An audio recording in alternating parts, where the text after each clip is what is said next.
Hello दोस्तों, welcome back to my channel. तो दोस्तों, मैं आज एक बहुत इंपॉर्टेंट वीडियो बनाने वाला हूँ। इसमें हम देखेंगे कि स्टॉक सिलेक्ट करते वक्त हमें क्या एक इम्पॉर्टेंट चीज़ होती है जो देखनी चाहिए।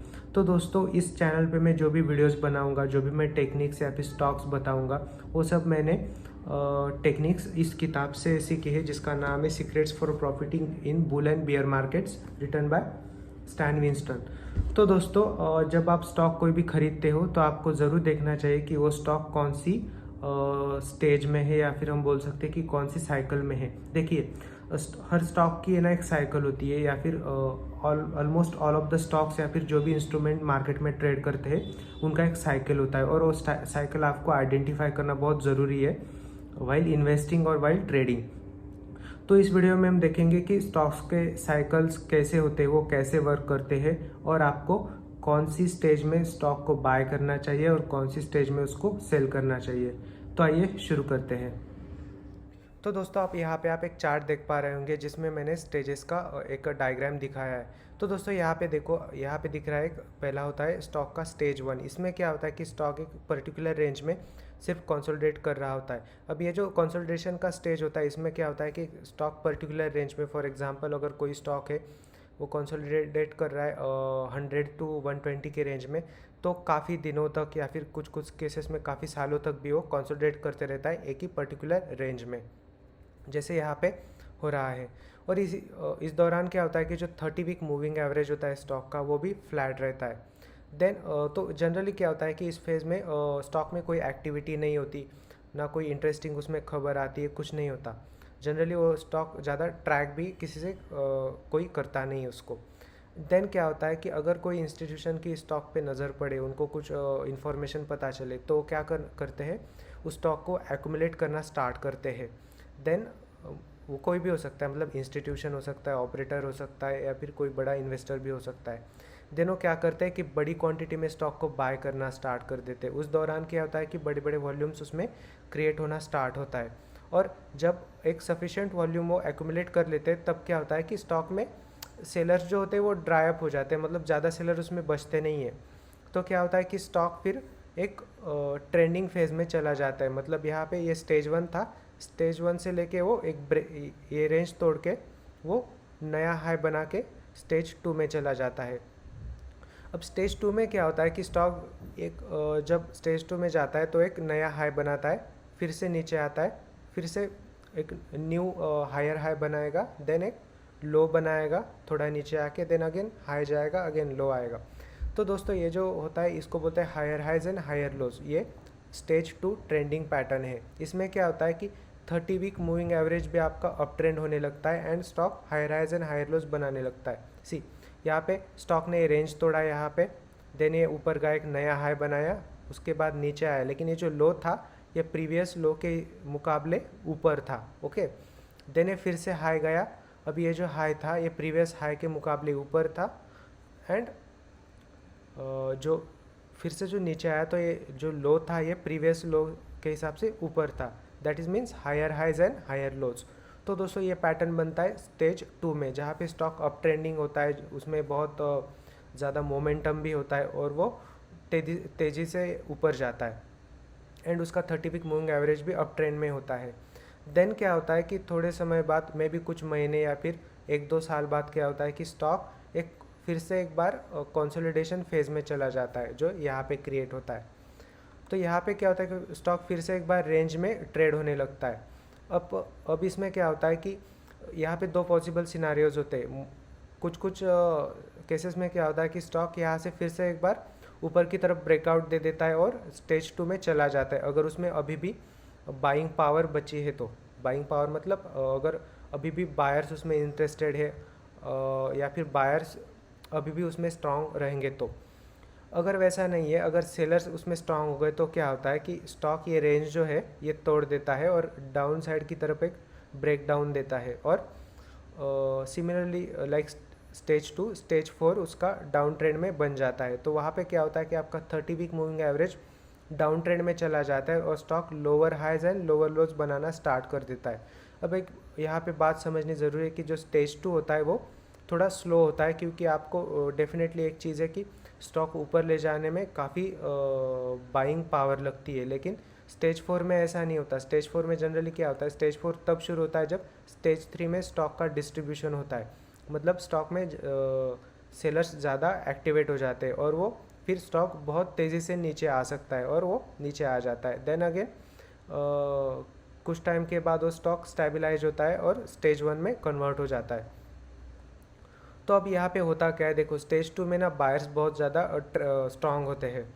जब वो स्टेज 3 में जाता है, यहाँ पे अभी ये जो फेज़ है इसको बोलते हैं distribution phase. So this is accumulation phase, जहाँ पे स्टॉक एक्यूमुलेट होता है। देन वो स्टेज 2 में ट्रेंडिंग होता है, जहाँ पे बायर्स एक्टिव होते हैं। देन उसके बाद स्टेज 3 जो होता है वो डिस्ट्रीब्यूशन फेज़ होता है, मतलब जो भी कोई बड़ा प्लेयर, बड़ा ऑपरेटर या फिर बिग इंस्टीट्यूशन उस स्टॉक को प्रॉफिट बुकिंग करना स्टार्ट कर देते, तो क्या करेंगे इस फेज़ में वो भी कई दिनों तक या फिर कई हफ्तों तक वो उसका डिस्ट्रीब्यूशन करते रहते थोड़ी थोड़ी क्वांटिटी में, क्योंकि स्टॉक डायरेक्टली गिर ना जाए इसलिए, और वो कंफर्टेबली उसको उस पोजीशन से निकल पाए इसलिए।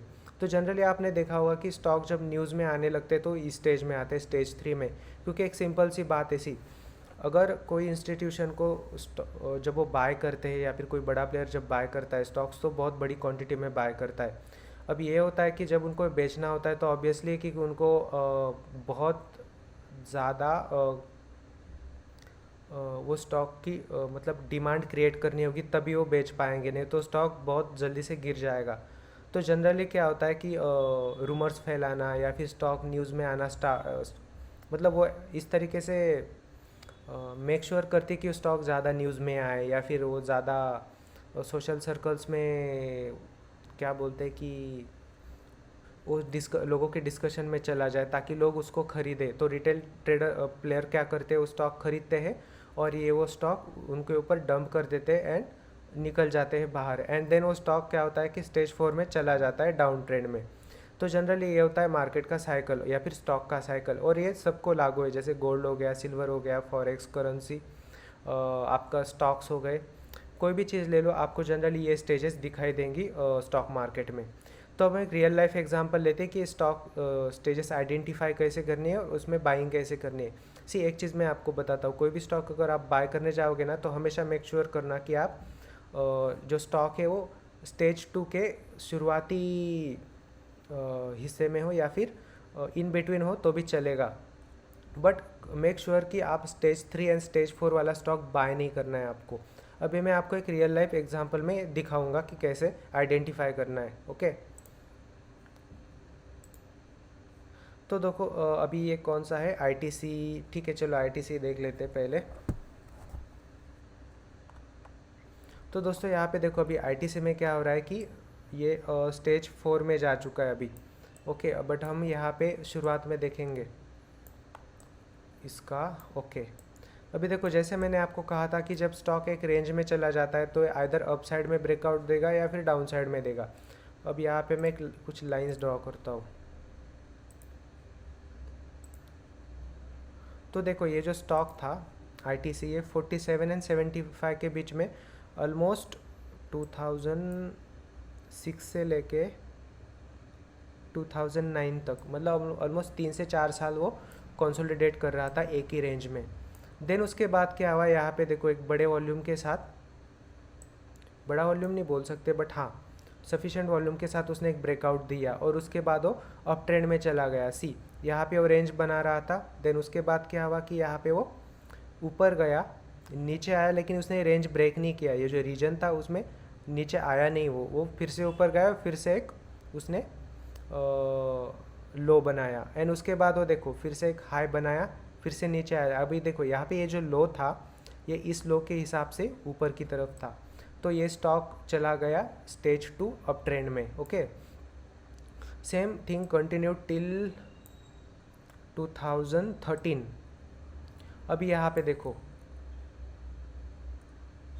थोड़ा स्लो चल रहा है। ओके, अभी अब अगर आप यहाँ पे देखोगे तो देखो ये स्टॉक यहाँ पे इस यहाँ तक वो था अप ट्रेंड में, स्ट्रॉन्ग अप ट्रेंड में। ओके, उसके बाद ये फिर से डिस्ट्रीब्यूशन फेज में चला गया। अभी मैं इसको यहाँ पे लाइंस ड्रॉ करता हूँ फिर से। तो देखो यहाँ पे क्या होगी, स्टॉक की जो मूवमेंट थी, जैसे यहाँ पे एक प्रॉपर अप ट्रेंड की मूवमेंट थी वो यहाँ पे डिस्टर्ब हो गई है। जो 30 वीक मूविंग एवरेज दिख रहा है आपको ब्लू लाइन में, ये अप ट्रेंड में था, अभी क्या हो गया कि ये थोड़ा साइडवेज होगा, ये अप ट्रेंड में नहीं रहा और स्टॉक का ट्रेंड भी काफ़ी ख़राब दिखने लगा। ओके, तो ये था उसका डिस्ट्रीब्यूशन फेज। देन ये ऑलमोस्ट फिर से उसने यहाँ पे एक ब्रेकआउट देने की कोशिश की एक्चुअली, बट वो फेल हो गया। एंड देन अब यहाँ पे देखोगे तो best time to sell the ITC was, I will tell you,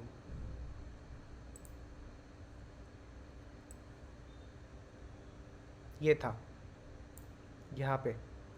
so best time to sell ITC was this at 277 level, ये था जून का 2019। सो जून 2019 में हमें स्टॉक से बाहर निकलना चाहिए था, क्योंकि ये जून 2019 के बाद ये स्टॉक चला गया डाउन ट्रेंड में, ये स्टेज 4 में चला गया। ये देखो ये हो गया उसका स्टेज 4।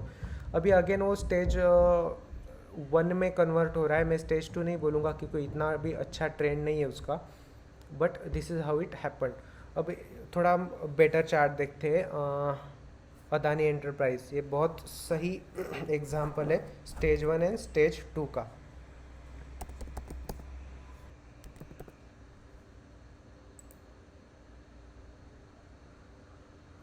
हाँ तो दोस्तों ये रहा अदानी एंटरप्राइज का चार्ट। अभी देखो यहाँ पे आपको एक चीज़ मेक श्योर करनी कि जब भी आप, अभी ये मैं ट्रेडिंग व्यू का चार्ट यूज़ कर रहा हूँ, तो दोस्तों यहाँ पे अलग अलग सेटिंग्स होते हैं। जैसे देखो ये डेली चार्ट हो गया, ओके, ये अपना डेली चार्ट हो गया, ये हो गया अपना वीकली चार्ट यहाँ पे। अभी ये जो वीकली चार्ट है, तो हम जब जो भी स्टॉक हम देखेंगे इन्वेस्टिंग के लिए या फिर स्टेज एनालिसिस के लिए, मेक श्योर करो कि आप ये वीकली का सेटिंग यहाँ पे अप्लाई कर रहे हो। तो दोस्तों अभी ये देखो यहाँ पे अदानी एंटरप्राइज है, यहाँ पे इसका जो स्टेज 1 का जो बेस था वो काफ़ी सालों का था।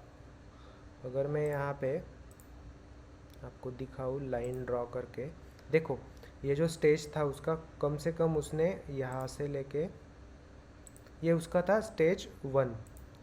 इसने इस रीजन में काफ़ी सालों तक उसने स्पेंड किया। ओके, इसको थोड़ा प्रॉपर कर लेते हैं। ओके हाँ, तो दोस्तों ये था उसका स्टेज 1। एक्चुअली ये ब्रेकआउट दे चुका था इधर, लेकिन आई थिंक उसके बाद एक मार्च में क्रैश आया और उसके बाद वो फिर से नीचे चला गया। बट देन अगेन उसने यहाँ पे ब्रेकआउट दिया विथ वेरी हाई वॉल्यूम। अगर आप यहाँ पे वॉल्यूम देखोगे तो काफ़ी अच्छा वॉल्यूम यहाँ पे आपको दिख रहा है। तो ये था उसका स्टेज 1। और स्टेज 1 के बाद इसने जब 259 पे जब ब्रेकआउट दिया, ये दिया उसने अगस्त 20 पे उसने ब्रेकआउट दिया उस वीक में मतलब। और उसके बाद आप देखो उसकी मूवमेंट, ये है स्टेज 2, ये है स्टेज 2 पैटर्न। ओके, इसमें देखो आप 261 में जो ब्रेकआउट उसने दिया, उसके बाद आप उसका प्राइस देख लो 900, मतलब ये ऑलमोस्ट करीब करीब 3 टाइम्स हो चुका है ब्रेकआउट के बाद। तो दोस्तों ये होती है पावर स्टेज एनालिसिस की। अगर आपने स्टॉक यहाँ पे ख़रीदा होता तो ये आज आप 2 to 3 टाइम्स पैसा इसमें बना चुके होते। तो दोस्तों ये होती है पावर स्टेज एनालिसिस की। तो हमेशा मेक श्योर करो कि आप वो स्टॉक खरीदो जो जस्ट स्टेज 2 में उसने ब्रेकआउट दिया है और वो ट्रांजिशन हुआ है स्टेज 2 में। That is the best buy for investing. अब हम देखेंगे कि स्टॉक को बेचना कब होता है। मैं मारुति का एग्जांपल लेता हूँ, 1 मिनट। मारुति, तो दोस्तों आपको यहाँ पे देख रहा है कि हम जो इंडियन नॉर्मल अपने स्टॉक होते हैं वही मैं ले रहा हूँ, क्योंकि ये हर मार्केट में काम करता है ये मेथड। ओके, अभी यहाँ पे भी मेक श्योर कि आप यहाँ पे वीकली टाइम फ्रेम यहाँ पे सिलेक्ट किया हुआ है आपने, और ये मैंने यहाँ पे प्लॉट करके रखा है अपना 30 वीक मूविंग एवरेज। और इसमें अब आप देखोगे कि ये देखो ये है मारुति, यहाँ पे आपको क्लियरली दिख रहा है कि स्टेज 1 स्टेज 2 अप ट्रेंड में था ये स्टॉक। कब से था मैं बताता हूँ आपको। ओके, यहाँ पे मैंने रेंज भी डाल के रखा है ऑलरेडी। तो देखो आप अगर मारुति देखोगे तो टिल 2014 मार्च 2014 तक ये स्टॉक एक रेंज में कंसोलिडेट कर रहा था, और उसके बाद उसने एक ब्रेकआउट दिया यहाँ पे और वो स्टेज 2 में चला गया। ओके, तो यहाँ पे देखो ये जो उसने यहाँ पे जो हायर हाइज हायर लोज इतना ठीक से दिख नहीं रहा है। ओके, उसका ट्रेंड जो है इस स्टॉक का वो काफ़ी ज़बरदस्त था कि उसने ज़्यादा लॉस बनाए नहीं। एक्चुअली वो सीधा एक लाइन में चलता गया almost very big period from 2014 to 2016। उसके बाद उसमें एक स्मॉल एक करेक्शन आया, फिर से ऊपर गया, फिर से एक करेक्शन आया। मतलब इसका स्टेज टू वाला जो पैटर्न था वो इंटैक्ट है अभी भी। अब यहाँ पे हम देखते हैं कि उसमें अब क्या हुआ, देखो ये लो उसने बनाया, फिर से ऊपर गए, छोटे छोटे हायर हाइज हायर लो जो बनाता गया। देन यहाँ पे उसने एक हाई बनाया, ओके, विच वॉज अराउंड 10,000 को टच करके आया था यहाँ पे। देन क्या हुआ कि नीचे आया, ओके, यहाँ पे उसने एक लो बनाया। अब एक्सपेक्टेशन ये है कि अगर स्टॉक अभी भी अप ट्रेंड में रहेगा तो वो इस रेंज को ब्रेकआउट करके नया हाई बनाएगा एंड देन एक लो बनाएगा जो ऊपर होगा इस लो के। बट यहाँ पे ऐसा हुआ नहीं। यहाँ पे देखो अभी उसने एक छोटा हाई बनाया, नीचे गया, फिर से एक हाई बनाया। अभी देखो यहाँ पे जो हाई बनाया ये ज़्यादा इंपॉर्टेंट है, क्योंकि देखो यहाँ पे ये नीचे आया, देन ये फिर से ऊपर गया, लेकिन it fail to break this previous level. वो बहुत इंपॉर्टेंट चीज़ है। इसका मतलब कहीं ना कहीं स्टॉक अभी आइदर रेंज में जा रहा है या फिर उसमें डिस्ट्रीब्यूशन स्टार्ट हो गया है। अभी यहाँ पे एक इम्पॉर्टेंट चीज़ है कि यहाँ पे उसने फिर क्या किया, ये लेवल, ये अपना हाई था, रिसेंट हाई, यहाँ से अभी क्या हुआ कि यहाँ पे टच करके जैसे वो नीचे आया, इसको मैं और एक ऊपर की तरफ, यहाँ पे जब उसने यहाँ ब्रेक डाउन दिया, इसका मतलब कंफर्म हो गया कि ये स्टॉक अभी डिस्ट्रीब्यूशन होने के बाद स्टेज 1 2 ये 3, ओके, ये स्टेज 2 था, ये स्टेज 3 था, ये यहाँ पे स्टेज 1 था, ये 2 था अपना, ये 3 एंड ये स्टेज 4 में जा चुका है। मतलब वो लॉन्ग टर्म डाउन ट्रेंड में जा चुका है। तो इस स्टॉक को हमें कहाँ पे एग्जिट करना चाहिए था, यहाँ पे 8,000 के करीब करीब, और हमने बाय किया होता तो कहाँ पे किया होता, इधर अराउंड 2,000 के करीब करीब, ओके। तो अभी यहाँ पे देखो उसके बाद एक continuously lower highs and lower lows बनाता चला गया है। यहाँ पे भी थोड़ा अभी ट्रेंड उसका चेंज होने वाला था, बट फिर से उसने ब्रेकडाउन दे दिया ड्यूरिंग द क्रैश। तो अभी जो स्टॉक है अभी वो कंसोलिडेटिंग फेज में, हम इसको नहीं बोलेंगे कि अप ट्रेंड में, क्योंकि देखो यहाँ पे फिर से वो डाउन ट्रेंड में जाने लगा है, उसमें कोई प्रॉपर अप ट्रेंड नहीं है। तो दोस्तों जहाँ ये स्टॉक तब तक स्ट्रॉन्ग बाय नहीं होगा जब तक वो इस रेंज को ब्रेक नहीं करेगा। ये वाला यहाँ पे मैं क्यों नहीं बोलूँगा ये रेंज, क्योंकि ये अगर हाई यहाँ पे क्रॉस कर जाता है तो यहाँ पे फिर से सेलिंग आ सकती है, क्योंकि लास्ट टाइम सेलिंग इधर ही इस रीजन में ही उसको आई थी, इसलिए। तो दोस्तों ये स्टॉक है अभी स्टेज तो दोस्तों ये स्टॉक अभी स्टेज 4 में था, बट अभी स्टेज 1 में मुझे लग रहा है, क्योंकि थोड़ा कंसोलिडेट कर रहा है, मतलब ज़्यादा नीचे भी नहीं हो जा रहा है। इसका एक रीज़न ये भी हो सकता है कि अभी स्ट्रॉन्ग बुल मार्केट है, इसलिए वो नीचे नहीं जा रहा है, बट देन वो इतना स्ट्रॉन्ग नहीं है बाइंग करने के लिए, ओके। तो ये होता है दोस्तों स्टेज एनालिसिस। अभी अगर स्ट्रॉन्ग स्टॉक अगर हम देखेंगे, और एक एग्जांपल लेते हैं रिलायंस का, रिलायंस में हम देखेंगे